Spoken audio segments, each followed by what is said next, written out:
जाएगा ना साथ लेके कुछ नहीं जाता। क्या साथ लेके जाता है व्यक्ति, ये सुनो। एक उदाहरण और देता हूं राजा का। मंत्री से मंत्रणा की, ये जो मंत्र शब्द है ना, मंत्र से ही बना मंत्री। और ये जुड़ाव कहां से आया? श्रुति से। श्रुति माने जो सुनने सुनाने से ज्ञान आगे बढ़ा, उसको श्रुति कहा गया।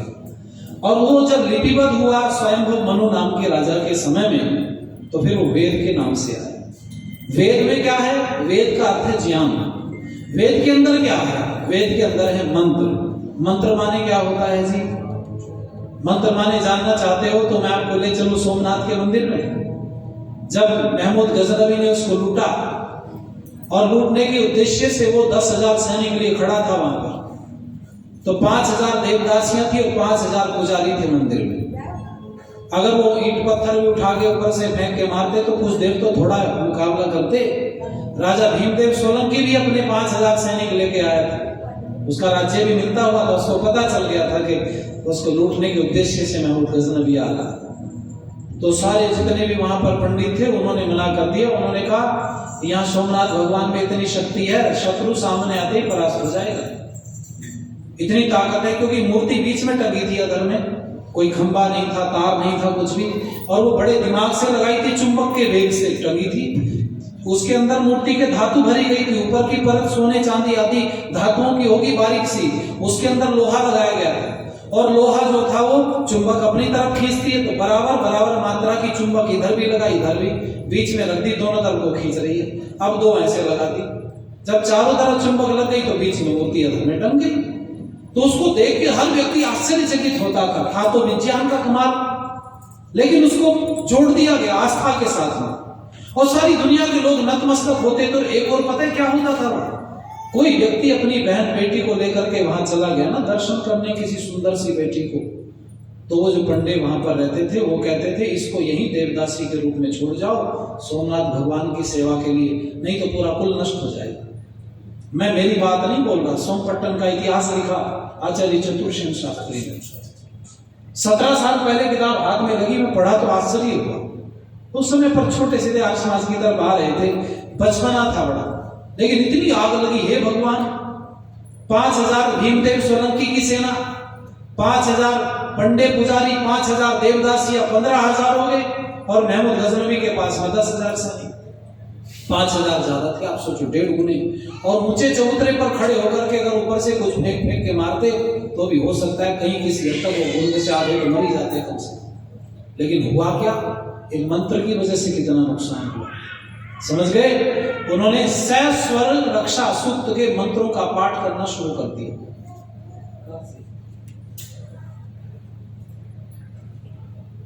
नहीं चला, रक्षा सूक्त के मंत्रों का पाठ किया सस्वर। और जब उन्होंने पाठ किया तो उन्होंने लगा कि भाई अब शत्रु जो है परास्त हो जाएगा। और वो पाठ करते चले गए, वो प्रांगण में धंसते चले गए। उन्होंने जिन्होंने जरा सी गर्दन उठाई उनकी गर्दनें काट दी। और जो 5,000 देवदासियां थी उनको सबको यहां से पशुओं की तरह हाँ करके ले गए। पता है क्या उसका नुकसान हुआ? आज अफगानिस्तान की नस्ल देख रहे हो आप, मनुष्यों की जो नस्लें, पाकिस्तान, अफगानिस्तान, ये जो इधर के देश हैं आप, ये सब हमारे देश की वो सुंदरी बहनें थी जिनको चुन चुन करके पूरे देश से वहां इकट्ठा कर लिया था, वहां से सब बर्बाद हो गया। कितनी हालत खराब हुई देश की, आप सोचो। जरा सा पाखंड आया, इतना सरत्ती मात्र सा, उन्होंने एक भ्रम पैदा हो गया कि मंत्र के पाठ से सब कुछ ठीक हो जाता है।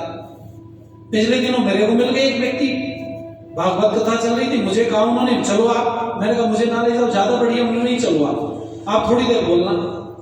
जब समापन हो गया, कार्यक्रम लास्ट हो गया, तो मैंने उनको थोड़ी देर सुना। तो जो पंडित जी थे वो बोल रहे थे राधा नाम इतना बड़ा मंत्र है, इसका जाप करने से सुंदर पति मिलता है और सुंदर पत्नी मिलती। तो मैंने कहा फिर हम तो जाए यहाँ से सभा में से, बाकी वाले भाई जो सुंदर नहीं है उसे तो कुछ मिलने वाला है। अगर किसी को सुंदर, कोई सुंदर नहीं है पुरुष, और वो कोई किसी लड़की को चाहता है भाई इससे मेरा विवाह हो जाए, और वो राधा नाम का जाप करने लगी, तो काय को मिलेगा उसे? उसे तो सुंदर मिलेगा ना, वो सुंदर है नहीं बेचारा। यही पुरुष के साथ भी हो सकता है, कोई स्त्री चाहती है उसको और वो उतनी सुंदर ना हो, और वो राधा नाम का जाप करने लगे तो पंडित जी गर्दन नीचे घुमाए, मैं ऊपर को उठाओ गर्दन, बात करो सीधी। तुम्हें पता है मंत्र किसको कहते हैं, श्लोक किसको कहते हैं, शब्द किसको कहते हैं, अक्षर किसको कहते हैं? तुम्हें इस बात का नहीं पता और तुमने एक शब्द को मंत्र बना दिया। सुनो ध्यान से, रक्षा सूक्त के मंत्रों का पाठ किया, सहस्त्र बहुत देर तक चला पाठ, मंदिर के प्रांगण में धंसते चले गए, गर्दनें कटती चलेगी, सोमनाथ का मंदिर लूट गया, महमूद गजनवी ले गया बर्बाद करके। भीमदेव सोलंकी लड़ने के बाद भी परास्त हो गया, मारा गया। फिर भीमदेव सोलंकी की पत्नी ने सर से कपड़ा बांध करके, जिसको अपन लोग बोलते हैं कि मृत्यु का कपड़ा कफन, उसको सर से बांध करके इतना भयंकर युद्ध किया, महमूद गजनवी के छक्के छुड़ा दिए और भाग गए यहाँ से। स्त्री के हाथों इतनी बुरी हार हुई, स्त्री के हाथों हारने की वजह से इतनी बेइज्जती लगी, उसके बाद दोबारा महमूद गजनवी भारत में नहीं आए। पर होता क्या, सारी चली गई यहाँ से।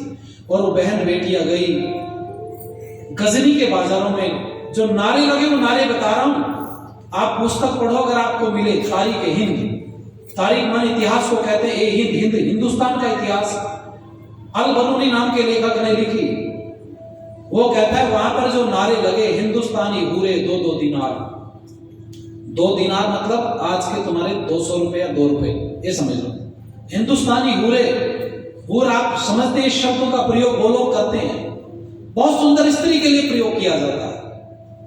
हिंदुस्तान से आई हुई बहुत सुंदर स्त्रियां हैं, 2-2 रुपए में बिक रही हैं। हिंदुस्तानी हूरे 2-2 दिनार, बाजार में नीलामी कर दी स्त्रियों की। किसकी वजह से बोलो? मंत्र की। किसकी बोलो जरा? मंत्र को समझ नहीं पाए। मंत्र में कोई ताकत ऐसी नहीं होती कि आपने बोल दिया और आग लग गई या कुछ और हो गया। विज्ञान का चमत्कार हो सकता है, समझ गए? एक शब्द है जादू, जा माने जानकारी से, दू माने दूर। जो आपकी जानकारी से दूर है उसको क्या कहेंगे बोलो? जादू कहेंगे अपन को। वो जादू है, विज्ञान का कुछ चमत्कार है, उसको मंत्रों के साथ जोड़ दिया।